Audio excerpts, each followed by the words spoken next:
Prime Minister Narendra Modi assured India Inc. that growth in the economy will return soon as the government continues to pursue multiple reforms. He was addressing the Confederation of Indian Industries Annual Session 2020, Getting Growth Back. The Prime Minister stressed on 5 I's for a self-reliant India, which is intent, inclusion, investment, infrastructure and innovation. Delhi Chief Minister Arvind Kejriwal informed that a mobile application has been launched in Delhi to help track hospital beds and ventilators for COVID-19 patients. The app, called Delhi Corona, comes amid a worrying spike in coronavirus cases in the national capital. Delhi has also sealed its border for a week in view of protecting hospitals from the strain of patients from other states and invited citizens' suggestion on opening up. A new United Nations report says the Taliban were in touch with Al-Qaeda through talks with the United States.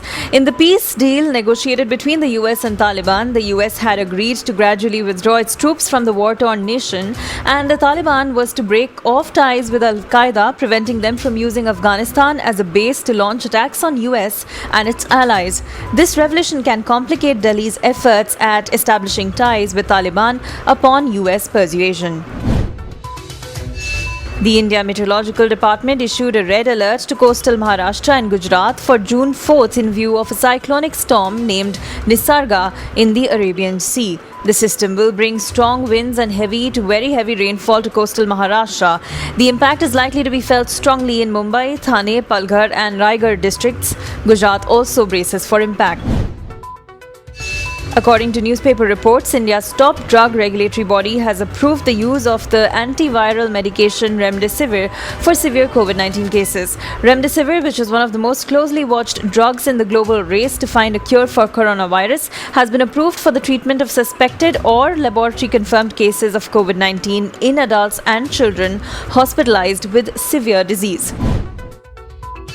Many rounds of military talks between Indian and Chinese commanders at the line of actual control have failed to break the stalemate at the place where soldiers of both sides had faced off following the forward movement of Chinese troops into Indian territory. While India has taken a firm ground posturing, talks via diplomatic channels are still underway between New Delhi and Beijing.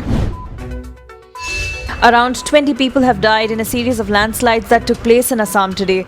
The dead are largely from 3 different districts of the Barak Valley region in southern Assam. Several others are injured and rescue teams have been rushed to the sites.